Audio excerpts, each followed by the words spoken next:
but name the tune. Oh, no, I just named the band. Go ahead, Jen, name the tune. Oh, I know, something about, thanks, Wild Child. Wild I was Child. Say something about a snake? Is there a snake in there in this one? I don't know. It's a snake. It's the Doors, Jim isn't Morrison, that good enough? he is a snake. Is that the house band today? R.I.P. No, of course it's not. By the way, we have a special guest, Chuck Eaton. He's the chief executive of the Boy Scouts of America Boston Minuteman Council, and they are really celebrating something special, their 100th anniversary. The Boy Scouts is really one of the more unique organizations in the entire world to be admired, applauded, encouraged, participated in. Chuck Eaton, welcome to the Tom and Todd Show on AM 680 WRKO. Hey, everybody. Thanks very much for having me on. You are entirely welcome. Thanks for what the work you do on behalf of the Boy Scouts. Used to be a common denominator out there in American society for young American boys and learning a whole set of skills. Chuck, what's the experience these days, and how do people make it real and make it happen in their community? Sure. Scouting is still really strong in a lot of our communities around Boston and throughout the world. There's still about 3.5-4 million boys involved in the Boy Scouts just in America alone, and about 28 million kids, boys and girls, involved in scouting worldwide. Good stuff. I mean, you obviously offer, and I made reference to it, wholesome alternatives to a crazy, crazy world. And sometimes parents are just desperate for other adults and good, healthy activities. How do you keep it going at a time when society seems to be coming apart in a lot of other fronts? Well, it's thanks very much for asking. It's something where it's the more you put in, the more you get out of it. So to some degree, the parents of the boys really have to want to say, this is the way I want to raise my kid. I want my boy to be trustworthy, loyal, helpful, friendly, courteous, kind, obedient, cheerful, thrifty, brave, clean, and reverent. That's the Scout law. That's the things that, when you think about the boys, are wholesome activities and wholesome character education.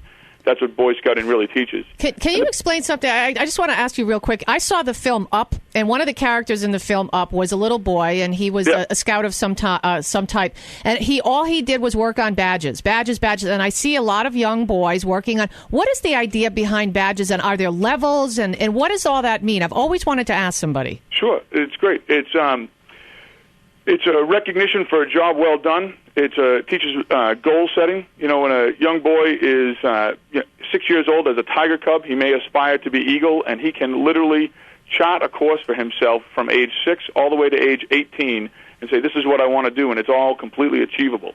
And there are badges and awards for all sorts of different things. The boy can follow his interest. Scouting provides opportunities for kids of all shapes and sizes and backgrounds to be able to follow their own interest, and rewards them for doing a good job at all of those things. Now, Chuck, I can't tell you how many times I have gone to an Eagle Scout award ceremony. Thanks very much for doing that. And I'm telling you, they are so impressive, those ceremonies. And these kids, as you say, 17, 18 years old, maybe sometimes a little bit older, but they're under the clock or the calendar to perform in certain ways on many, many things in order to earn the Eagle Scout. I have never failed to be incredibly impressed by these folks, and I would encourage anybody out there, if you have an opportunity to go to an Eagle Scout award ceremony, go. Jen, you will feel good about America. You'll feel good about yourself. You'll feel great about this young man who has disciplined himself and dedicated himself in a certain way. They're not nerds at all in any way, shape, or form. They do all sorts of things, including good stuff in and around the community. Like what?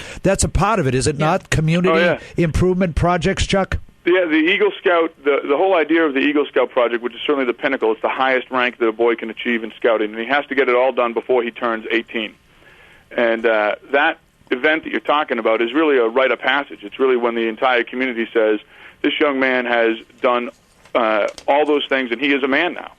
It's really kind of a fun American tradition for the boys who do it. And the community service component, as part of being an Eagle Scout, they have to create and develop and lead other adults and other boys in a community service project that they identify a weakness in their community or something that could be done.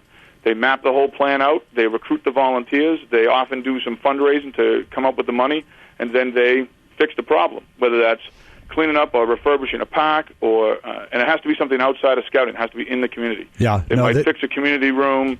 They might do a trail. They might collect clothing for the homeless, that type of stuff.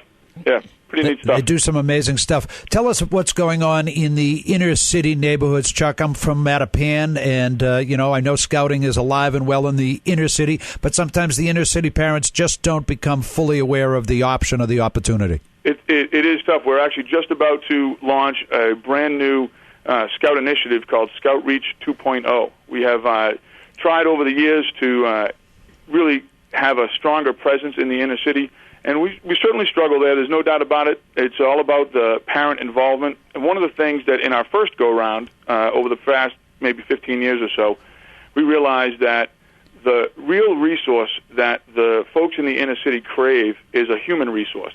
When you go and you talk to those moms and dads or grandparents or the folks who are raising the boys in those neighborhoods, boy, they will tell you right away, we need positive adult, and they're really looking for male role models, and that is the thing that that's their human resource that they miss that makes it hard to develop a scout program.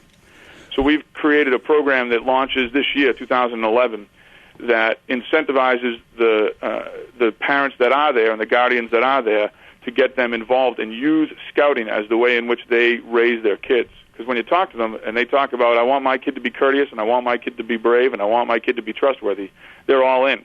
We just have to help them, get comfortable camping if they're not typically campers.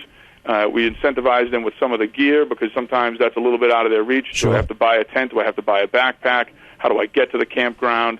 So we provide those things, and the boys, by being good scouts and getting good grades in schools, in their school, and having good attendance at school, they get rewards, and that's how they acquire their camping gear. So the better scout they are, the more they get to go camping, which is their incentive, and the more active the parents is, they get sort of double points. Chuck, we were talking a little while ago with Jen here, my co-host and our good friend at WRKO. She used to do a lot of camping on her own. And I'm curious, and I'm not just doing this just to be politically correct, but you're the executive director of the Boy Scouts of America Minuteman Council here in Boston. How about Girl Scouts? How about the opportunities for young girls to have similar activity, wholesome, healthy activity? And I'm not volunteering Jen, but people like Jen who love people, have great experience, could really be a mentor in many, many ways. How would people, men or women, really, fill the need that you folks have, whether it's Boy Scouts or Girl Scouts? Yeah, sure. And the Girl Scouts are very vibrant in this Boston community as well. We do a lot of collaborative work with them and more down the road. So super happy. I have two girls myself, and they love to go camping as well. Folks can volunteer and connect with a Boy Scout troop or a Cub Scout pack pretty quickly. You can just go to a website called beascout.org, and you just put your zip code in. All the local Cub Scout packs and all the local Boy Scout troops show up. You can send those folks an email and say, gee, I'd like to volunteer. You have to go through all the background checks and all that type of stuff. Yeah. But that would be sort of the first step. beascout.org. beascout.org. Hey, by the way, I just want to let you know you had a fundraising drive earlier, but the last 3 months. I bought some of your popcorn. It's fantastic. I just want to. Yeah, no, I spent $50 on that stuff. It's awesome. Thank you. You're very welcome. Yeah, it's addictive. It really is great stuff. Oh, happy to hear that. Chuck Eaton, Chief Executive of the Boy Scouts of America Boston Minuteman Council. Great insights here. We're going to make sure our listeners know to go to beascout.org. That could be for their own children, sons or daughters, or, as importantly, an opportunity for them to become mentors and to work with good people like Chuck Eaton. Chuck, we'll let you go. You are always welcome here on the Tom and Todd Show on AM 680 WRKO. Covering the topics of the day at the speed of sound. Literally, we are Boston's talk station, AM 680 WRKO. This is Teddy Bruschi. I spent my career chasing running backs and quarterbacks, but these days, my wife Heidi